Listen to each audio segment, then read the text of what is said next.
Olá, olá, pessoas que acompanham o YouTube aqui do Clube da Fala. É um prazer ter vocês aqui em mais uma aula. Hoje a gente tem um tema maravilhoso que é como adaptar a sua comunicação para diferentes públicos. Esse é um tema muito pedido, é um tema muito importante para todo mundo que deseja falar melhor em público, aprimorar a oratória.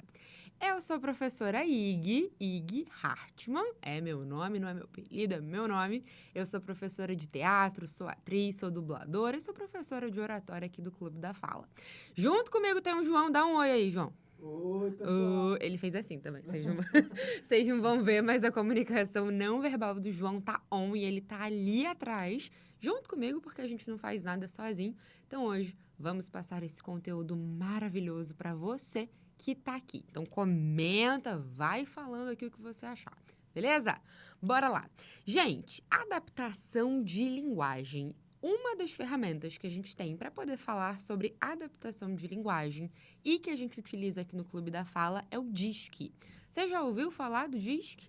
Se você já conhece o DISC, depois comenta aqui embaixo para eu poder saber se você já conhece.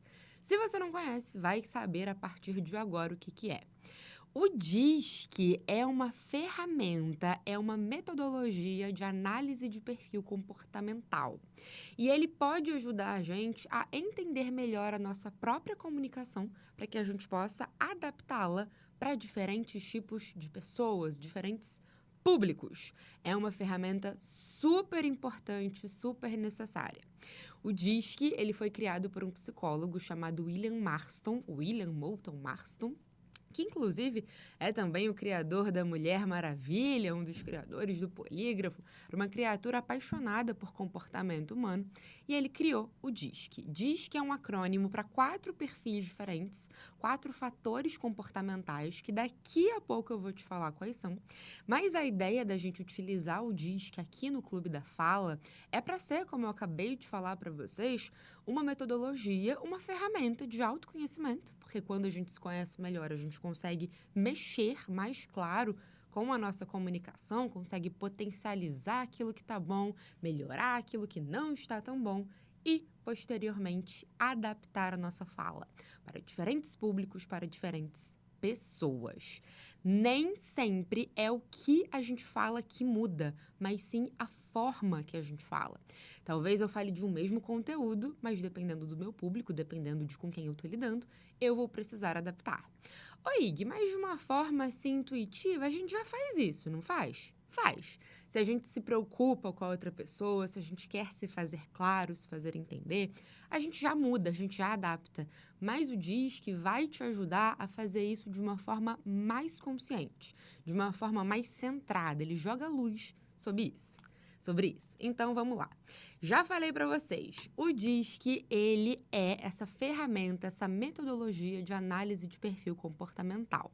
E ele foi criado lá na década de 20 pelo William Moulton Marston, que é PhD em psicologia pela Universidade de Harvard.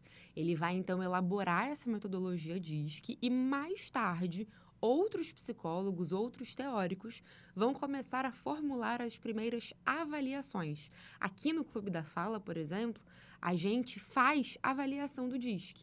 Não é a gente tem uma empresa parceira que realiza a avaliação, mas a gente utiliza o inventário no final para poder trabalhar com a comunicação dos nossos alunos. Então, é uma ferramenta super bacana que ajuda demais nessa adaptação. Em seu livro, As Emoções das Pessoas Normais, e aí eu sei que esse título de livro é um pouco complicado da gente falar hoje em dia, o que é pessoa normal, o que não é uma pessoa normal, mas essa é a tradução literal do título, e vamos pensar lá na década que ele está falando, né, gente? Não dá para a gente cometer aqui um anacronismo de julgar o teórico pelo nome do livro. Enfim, é daí que ele vai descrever esses 4 fatores principais de comportamento humano que formam o DISC, que originam esse acrônimo, DISC. Dominante, influente, estável e conforme. Esses são os 4 fatores comportamentais. Uma coisa muito importante, meu povo, a ideia do DISC não é te colocar em nenhuma caixinha. Então, o João é estável. João, qual que é teu perfil mais alto? na verdade. É influente? Influente. João é influente? Não. João é João. Com seus defeitos, qualidades e complexidades. João é uma pessoa, assim como o Ig, que também tem uma influência alta, é uma pessoa. Só que, de acordo com essa metodologia, o João ele vai ter características predominantes de influência. E uma coisa muito importante, o DISC não é estático. A gente está sempre mudando ao longo da nossa vida. Então, não pensem nele como uma coisa para te enclausurar, para te colocar dentro de uma caixinha. Você é isso, você é aquilo outro. Não, você é você. De acordo com essa metodologia, você vai ter características predominantes de um perfil, um pouco menos de outro, mas, de acordo com Marston também, todos nós temos os quatro fatores comportamentais na nossa vida. Então, vamos lá. Segundo ele, segundo Marston, a gente tem os 4 fatores. Acabei de falar isso para vocês. Então, dominância, influência, estabilidade e conformidade. Só que esses 4 fatores, eles vão aparecer em graus distintos, em intensidades diferentes. Por quê? Porque isso muda ao longo da nossa vida, dependendo do lugar que você mora, do que você faz, das pessoas com quem você se relaciona, contexto social, demográfico, cultural. Tudo isso altera o teu DISC. Então, eu tenho uma pessoa, por exemplo, que morou a vida inteira no Rio de Janeiro. Se ela se muda para um outro lugar, sei lá, vai para Curitiba, provavelmente vai ter mudança no comportamento dela. E isso vai se refletir na comunicação. Lógico que os estados, as cidades, os países, eles têm predisposições. Mas nem todo mundo é igual. As pessoas têm variações, obviamente. Somos todos diferentes. Mas isso influi também no teu DISC. Então, se você faz um teste DISC, por exemplo, hoje, e refaz daqui a um ano, vai ter diferença. Seu DISC já mudou, João? Ou é a mesma coisa? Meu DISC mudou. Eu era IS, agora sou ID. Tá vendo? Criatora, ID. ID, influente dominante. Fala a beça, daqui a pouco vocês vão entender o que é isso. Então, vamos lá. Gente, o que isso tem a ver com a oratória? Tem tudo a ver com a oratória. Por quê? Como eu acabei de falar para vocês, o DISC é uma ferramenta de autoconhecimento e, consequentemente, de conhecimento do outro. Quando a gente se conhece, como a gente entende como é que a gente se comporta e isso tem influência na nossa comunicação, a gente começa a entender melhor também as outras pessoas. O nosso objetivo aqui não é fazer uma psicologização em cima do DISC e nem que você saia por aí tentando adivinhar o perfil das pessoas. Mas as pessoas, elas dizem pra gente como que elas gostariam que você se comunicasse com elas o tempo inteiro. Tanto com a comunicação verbal e não verbal. Então, a ideia da gente trabalhar com DISC num curso de oratória é para que você possa melhorar aquilo que já é muito bom da tua comunicação, olhar um pouco com mais cuidado para aquilo que não está tão bacana e adaptar a linguagem para diferentes pessoas. Então, se eu sou uma pessoa muito direta, como é que eu lido com alguém que conversa muito? Como que eu faço essa adaptação? O DISC é para isso. Quando a gente utiliza o DISC, a gente consegue otimizar tempo, a gente gasta menos energia, não fica batendo a cabeça contra a parede. Eu lembro muito de uma frase clássica, frase de mãe, frase de professora, assim, da escola, que fala, quantas vezes eu vou ter que repetir isso? Você lembra dessa frase, Ju? Lembro, é demais. Essa é uma frase clássica e provavelmente a pessoa vai ter que repetir 30 vezes e tá repetindo da mesma forma. Então, de novo, nem sempre é sobre o conteúdo, mas é a forma, como que você diz aquilo ali que vai precisar se alterar se você quiser ter resultado. Se você quiser estabelecer uma conversa de fato resolutiva, assertiva, gerenciar conflito. Comunicação está em tudo que a gente faz. Então, bora lá. Vamos ver aqui os quadrantes dos fatores comportamentais, porque isso vai dar uma clareada. Ig, o que são essas palavras? Direto, assertivo, destemido, visionário, competitivo, geralmente ininterrupto, costuma controlar a conversa, pode intimidar as pessoas. Todo mundo que tem alta dominância é assim? Não. Mas essas são as características centrais quando a gente pensa nos fatores comportamentais. O que vocês estão enxergando aqui, que são os quadradinhos com os 4 fatores, são palavras que correspondem de uma forma mais forte a esses perfis. Não significa, eu tenho uma alta estabilidade. Eu sou uma pessoa visionária, não posso ser? Claro que você pode ser. Lembra que a gente tem as 4 dentro da gente? Só que essas palavras, elas correspondem às características principais. Então, vamos lá observar. A gente tem 2 perfis em cima, dominante e influente, e 2 perfis abaixo, conforme e estável. A dominância e a influência, elas se encontram aonde? Em uma alta necessidade de influenciar pessoas. São perfis que costumam ser mais extrovertidos, mais faladores, que chamam a atenção para si. Sendo que o dominante, ele está muito mais para um lado racional e o influente para um lado emocional. Eu já li as características aqui do dominante, agora as do influente. Tende a ser mais casual, mais descontraído, traz humor, traz relato pessoal. Influente adora um storytelling, adora contar uma história, usa muita figura de linguagem, costuma ser mais sociável, mais extrovertido, mais comunicativo, tem muita entonação, tem muito corpo, tem muito. O influente costuma ser mais expansivo. E agora a gente tem os perfis de baixo. Conforme e estável, perfis que têm uma baixa necessidade de influenciar pessoas. São perfis mais introvertidos.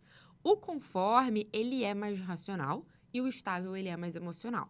Então, a gente tem um conforme como aquele perfil detalhista, analítico, ele tende a ser mais introspectivo, usar pouca entonação, mais formal, mais consistente, coerente, é um perfil que tende a demonstrar muito controle emocional. E a gente tem o estável, diplomático, tende a ser mais contido também para demonstrar emoções, é mais observador, bom ouvinte, evita conflito, usa palavras suaves, gentis, o estável ele filtra muito. Então, o que eu falei para vocês? A gente tem 2 perfis na parte de cima, o D e o I, cor vermelha e cor amarela, que são perfis que se encontram nessa expansão, nessa alta necessidade de influência. E a gente tem os perfis de baixo, o C e o S, conforme o estável, como perfis que têm uma baixa necessidade de influenciar pessoas. Beleza, Ig, mas eu tenho outros pontos de interseção? Sim, a gente tem o dominante, o conforme, letra D e letra C, vermelho e azul, que se encontram na parte mais racional. Em contrapartida, eu tenho o I e o S, que se encontram aonde? Num lado mais emocional. Então, vocês percebam, meu povo, que o DISC, ele está o tempo inteiro tendo linhas de encontro. A gente consegue traçar vários pontos de interseção de um perfil com o outro. Lembrando, todos nós, de acordo com William Marston, temos esses 4 fatores dentro da gente. O que vai mudar? O grau, a intensidade. E, de novo, eu não estou resumindo todas as pessoas do mundo nisso daqui. Isso daqui nasceu de um estudo sobre comportamento humano desse psicólogo. Tem diversos estudos, mas essa é uma metodologia que a gente utiliza, porque a gente enxerga que ela é muito eficaz no sentido de conseguir perceber a tua comunicação para adaptá-la. Não é a única, existem diversas, mas o DISC ele é super reconhecido e ele é super utilizado em muitos espaços. Por isso que a gente utiliza ele aqui. De novo, não é sobre te colocar em nenhuma caixinha. Não vai entrar aqui dentro desse D, não vai entrar nesse I, não vai entrar nesse C, não vai entrar nesse S. Senão vira aquela coisa tipo signo. Ah, é porque eu sou ariana, por isso que eu sou grossa. Não, às vezes só você está sendo grossa, não é por causa do seu signo, não. Então, a ideia do DISC não é justificar os excessos. Inclusive, esse é um ponto importante também. Se eu tenho uma excessividade dos perfis, eu acabo tendo pontos muito negativos. Poxa, é super importante você ser direto, você ser assertivo, você ser destemido. Só que se você tem isso num alto excesso, você pode ser uma pessoa que assusta. É super importante você ter casualidade, trazer humor, trazer relato, ser extrovertido. Só que se isso passa do ponto, você pode ser uma pessoa prolixa. Você pode perder o filtro. É super importante você ter detalhe, você ser analítico, você pesquisar. É muito importante. Só que se você vai só para esse lado em excesso, sua fala pode acabar ficando chata, ficar sem entonação, ficar muito linear, ficar muito palestrinha, sabe aquela pessoa palestrinha? E também é super importante a diplomacia, é muito importante que você consiga controlar seus sentimentos, O estável tem esse ponto da inteligência emocional aí trabalhado, isso é maravilhoso. Muito importante saber ouvir. Só que às vezes você ouve demais, foge demais de conflito. E aí, quando é que você vai entrar em conflito que tem que resolver? Quando é que vai ser a sua vez de falar? Então, o estável ele pode acabar sendo muito passivo, dependendo da situação. Percebam que todos os perfis têm qualidades e todos os perfis têm pontos de melhoria. Então, isso é muito importante para que a gente não ache que a gente é uma coisa só. Nós somos seres complexos, o lugar que a gente mora influi nisso, a sociedade, o espaço, o tempo, mas a gente tem aqui uma metodologia para ajudar a gente com a oratória. Afinal de contas, comportamento humano tem influência na comunicação. E comunicação é oratória e faz parte de tudo na vida. Então, vamos lá. Se eu estiver falando com uma criatura que é altamente dominante, que tem muita dominância, temos pontos aqui que não são para serem seguidos como uma cartilha, uma fórmula mágica, uma receita de bolo, mas que vão de encontro com a forma que esse perfil tem de se comunicar, em grande parte das vezes. Então, se eu tenho uma criatura que é mais objetiva, que é mais direta, que é mais assertiva, eu preciso trazer isso para minha fala. Então, opte pela objetividade e otimização do tempo. O dominante, ele está muito ligado sempre em ser rápido, em fazer as coisas para ontem, e praticidade. Busque ter uma fala mais assertiva, uma fala segura. Uma fala, por exemplo, cheia de vício de linguagem. Então, vai deixar o dominante irritado, vai fazer ele achar que você não está muito seguro, não, e aí ele não vai conseguir confiar em você. Então, tem uma fala assertiva. Tem conteúdo. Aqui no canal tem muito conteúdo da gente falando sobre vício de linguagem. Então, se você ainda não viu, vai buscar, vai conferir, porque isso vai te ajudar a tirar vício de linguagem da sua vida. Não precisamos. Tenha paciência. É muito importante se você estiver lidando com uma pessoa que é super dominante, aquela pessoa que, de repente, te assusta, porque ela é muito direta, ela não deixa você falar, que você tenha paciência. Se você quiser lidar melhor com ela. Então, assim, não confrontar a pessoa que tem alta dominância é uma coisa muito importante. Iggy, mas então eu vou ter que ser passivo, eu não vou poder discutir com a pessoa? Lógico, você pode discutir. Só que, se você quer não ganhar a discussão, mas se você quer lidar da melhor forma possível, não confronta ele não. Porque geralmente a razão vai ser dele. Ah, mas aí ele tem que melhorar isso. Gente, aí a pessoa vai tratar com ela, na vida dela, as questões dela. A gente está falando aqui de você querer melhorar a sua comunicação, de querer adaptar. Então, é sobre você que está vendo essa aula, que está querendo trabalhar, praticar. A gente não muda o outro, mas a gente consegue ter controle da gente. O dominante gosta de se sentir no controle da conversa, de saber que é ele quem está conduzindo o assunto. Então, dá isso para ele. Deixa ele sentir que é ele que está comandando. Exclusividade e excelência, porque é um perfil que gosta das coisas assim nos trinks. Então, traz isso para sua fala. E se eu estou lidando com uma criatura que é altamente influente? Aí a gente já muda um pouco o panorama. Primeiro lugar, o influente ele é muito mais informal, ele é muito mais casual. Então, traz elementos da vida cotidiana para a fala com ele. Pergunta da vida, pergunta das férias, estabelecer conexão através de conversa, de uma forma muito mais casual. Tenta trazer humor sempre que for possível. O influente é aquela criatura que adora contar piada, contar coisa engraçada, contar analogia. Ele adora contar piada. Não era analogia a palavra. Me fugiu agora a palavra. Qual é a palavra quando... Não, também não. Esqueci agora a palavra. Anedota. Influente adora uma anedota. Aquela pessoa que vai te contar uma anedota. Influente adora anedota. Então, trazer humor sempre que puder. Ah, mas eu não sei contar piada. Não é para você contar piada, mas tentar trazer descontração para a fala ajuda muito. Mostrar para o influente que aquilo ali é para o coletivo, que as decisões que você quer tomar têm influência no coletivo. Ouvir o que ele fala com atenção. Às vezes ele fala demais, ele se perde, ele tende a ser prolixo. Mas se você fala que não quer ouvir, se você corta o influente, você vai magoar o coraçãozinho dele. Então, escuta. Deixa ele falar. Seja expressivo. O influente não gosta de monotonia. Então, aquela fala, assim, totalmente linear, reta, que a gente...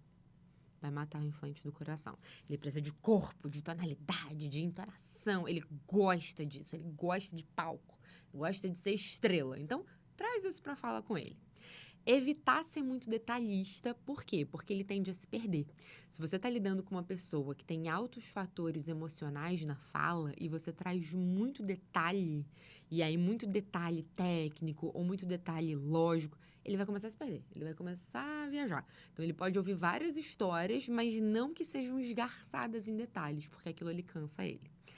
E elogiar, dar biscoitinho, porque o influente adora um biscoitinho. Ele adora, ele fica felizinho quando ele recebe um biscoito. Então, se puder, dê um biscoito. E aqui um ponto importante quando a gente fala de influente e público. Porque várias vezes a gente não consegue adaptar a linguagem se a gente está fazendo uma apresentação para um público maior. Isso daqui, no dia a dia, cara a cara, 2 a 2, uma pessoa e mais duas, é um pouco mais fácil. Você estabelece rapport, você adapta a sua comunicação, mas e para um público? Aqui uma dica importante. Geralmente, os influentes da plateia que você estiver se apresentando, eles se mostram. É aquela criatura que já levanta a mão, que já faz um comentário engraçadinho, que já ri mais alto. Traz ali para o seu lado. Não vai brigar com o influente.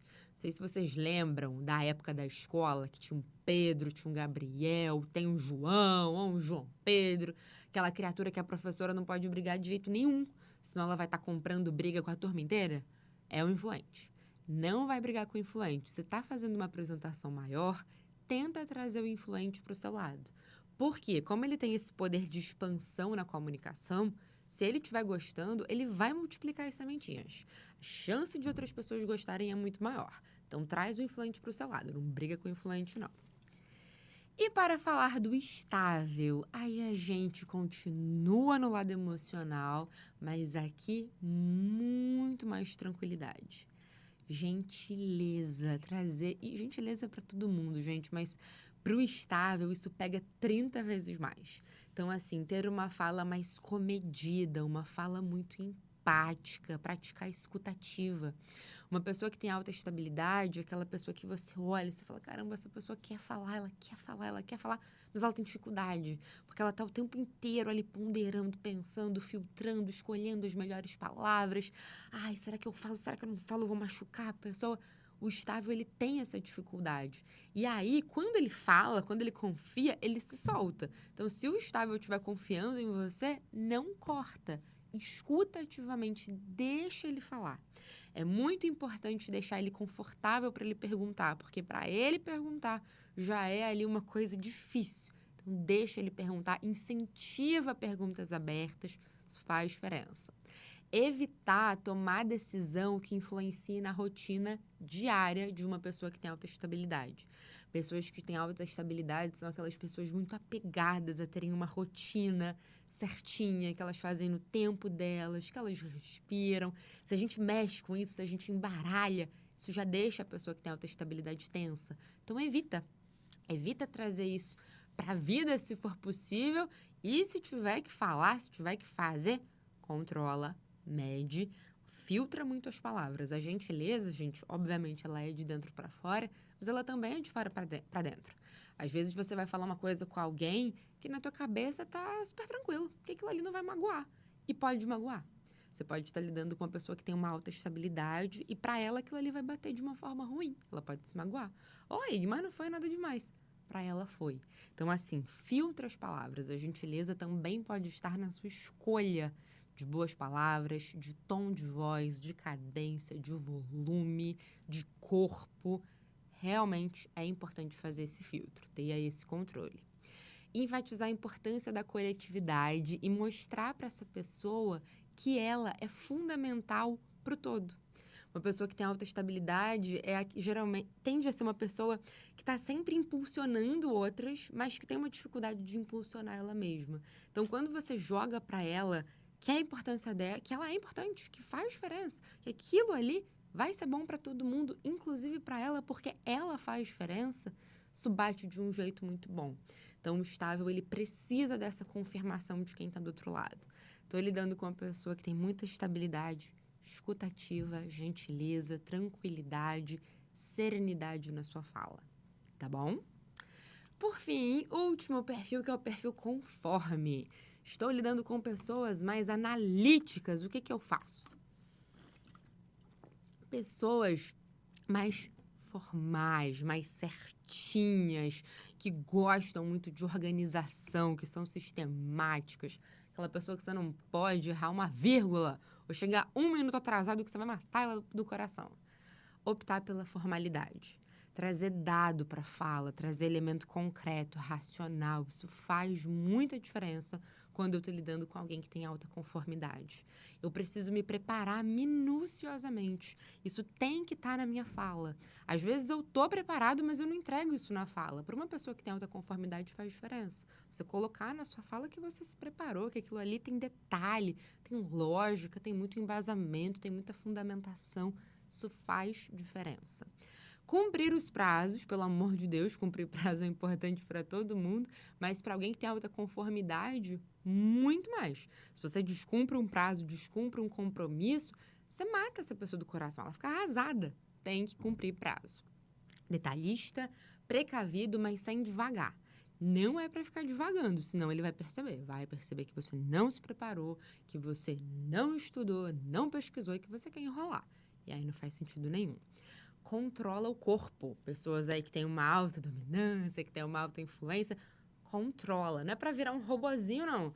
Mas se você está lidando com uma pessoa que é mais formal, que é mais fechada, você não vai falar abrindo o braço, encostando, que você vai assustar essa pessoa. Então, assim, na sua zona aqui, no seu espaço, com mais formalidade, com uma comunicação não verbal mais fechadinha, mais assertiva, isso faz uma diferença danada. Beleza? Então, dicas para uma alta conformidade. Dominância, influência, estabilidade e conformidade. E quando eu tenho um público maior? Fica aí o questionamento. Eu já tinha dado uma dica, mas agora vamos falar um pouquinho mais sobre isso para a gente poder encerrar, antes da gente encerrar. Se eu estou lidando com um público maior, a não ser que eu conheça já antes muito bem aquelas pessoas, fica difícil identificar os fatores comportamentais delas. Fica mais difícil. Por quê? Porque é um público, como é que eu vou conversar, vou perceber a comunicação, vou estabelecer rapport? É mais difícil. Por isso que é muito importante que a gente estude o nosso público sempre que for possível. Pesquisar que lugar é esse, quem são essas pessoas, qual é a faixa etária, qual é a classe social, pesquisar a área, pesquisar o máximo possível, o que eles têm de conhecimento sobre esse assunto. Quanto mais você consegue pesquisar e entender sobre aquele público, melhor, você já vai preparado. Lembrando, não é só sobre o conteúdo, mas é entender o público. No entanto, também tem coisinhas muito importantes para a gente não deixar de fazer. A primeira, praticar a escuta ativa. Escuta não é só com o ouvido, a escuta é a percepção que a gente tem do todo, do ambiente, das pessoas, do clima, da atmosfera. Se eu estou praticando a escuta ativa, eu vou perceber. Eu vou conseguir perceber muito através da comunicação não verbal, mas várias vezes a verbal também aparece, como que o meu público está se sentindo com essa apresentação. E isso vai me dar ferramenta. Então, vamos supor que eu esteja fazendo uma apresentação muito direta, muito objetiva, muito rápida, muito certeira. E as pessoas estão desesperadas, querendo anotar, correndo. Eu tenho que observar porque elas estão me dizendo com o corpo, com a respiração ofegante, que elas não estão conseguindo acompanhar. E se eu estou fazendo uma apresentação que está muito cheia de detalhe, mas as pessoas começam a fazer isso? A mexer a cabeça, a recostar. Parece que estão exaustas. Lógico, uma pessoa fazer isso é uma coisa, aí você não sabe. Agora, se tem um público fazendo isso, talvez você esteja muito focado em detalhe e tenha pouca entonação, pouco corpo, pouca variação. Talvez esteja faltando apelo emocional, esteja faltando uma analogia, uma referência, uma citação. Eu preciso conseguir variar. Então, assim, ter esse feeling de observar a plateia é muito importante. E esse feeling, ele nasce, obviamente, da prática, mas também da escuta ativa. A plateia dita o ritmo da nossa apresentação. Isso é muito importante. E isso também é adequação. E, segundo momento, que eu já até dei uma pinceladinha, mas aqui, de fato, colocando, é mesclar os recursos da apresentação. Dificilmente eu vou ter um público homogêneo. Obviamente, meu povo, que as pessoas têm predisposições, áreas têm predisposições. Agora, não é porque todo mundo é da área de humanas que essas pessoas vão falar pra caramba e a galera de exatas não vai falar nada. Tem predisposições? Sim, mas as pessoas são diferentes. Eu posso ter uma pessoa da área de exatas que fala pelos cotovelos e traz muito apelo emocional. Eu posso ter alguém de humanas que é muito mais direto na comunicação. Então, uma coisa não determina necessariamente a outra. Por conta disso, é muito importante que a gente tenha essa mescla de recursos na fala, que eu consiga variar entre apelo emocional, apelo racional e interações com o meu público. Tem mais conteúdo aqui no YouTube do Clube da Fala falando sobre apelos racionais, apelos emocionais, como é que a gente utiliza isso. Então, vocês podem caçar, dar uma olhadinha aqui, porque tem muito conteúdo bacana sobre isso também. E isso faz muita diferença. Por quê? Quanto mais recurso eu tenho, quanto mais apelo eu tenho, mais chance de chegar em um número maior de pessoas. Por mais que o conteúdo seja o mesmo, lembra, é a forma, a estratégia de chegar em diferentes tipos de pessoas. Num público, sempre tem pessoas diferentes. Por fim, meu povo, uma listinha aqui de referências para que vocês possam tirar aí uma foto, caçar isso daqui. É um conteúdo muito bacana que é sobre o DISC. Tem os livros do Ribas, do próprio Marston. Tem uma entrevista. Aqui tá o link. Nem vai adiantar pegar daqui, mas se vocês jogarem aí no YouTube mesmo, aparece essa entrevista do filho do William Marston, muito bacana. E 2 filmes que conversam muito com questão de linguagem, com questão de adaptação de fala. Então, Bom Dia Vietnã e Uma Manhã Gloriosa. Se vocês já tiverem visto, já tiverem lido algum desses livros ou assistido algum desses filmes ou vídeo, comentem aqui embaixo, me contem o que vocês acharam. Se não, vai pesquisar depois, se puder, volta aqui. Volta aqui e comenta, diz se fez sentido, se não fez sentido. Me diz também se você, enquanto ouvia essa aula, lembrou de alguém da sua vida, do seu trabalho, se veio alguém na sua cabeça e pensou assim, nossa, é verdade, esse dia eu podia ter conversado com essa pessoa dessa forma ao invés daquela forma. Volta nessa aula quantas vezes for preciso, utiliza realmente como um estudo para melhorar a sua vida, uma ferramenta de autoconhecimento para melhorar suas relações, otimizar seu tempo, gastar menos energia. Beleza? Então, se puder, deixa um coraçãozinho, curte. Não é coraçãozinho aqui, né, João? Tô doido. É isso. Eu fiz assim, deixa um coraçãozinho, eu fiz assim, curte, mas deixa corações nos comentários, pode deixar corações, a gente tá aceitando corações, tá? Deixa seu like, comenta, se inscreve aqui no canal do Clube da Fala, se ainda não for inscrito, pelo amor de Deus, se inscreve, espero que você já seja. Se não for, se inscreve e a gente se vê numa próxima aula. Obrigada por estar aqui comigo até agora. Beijo!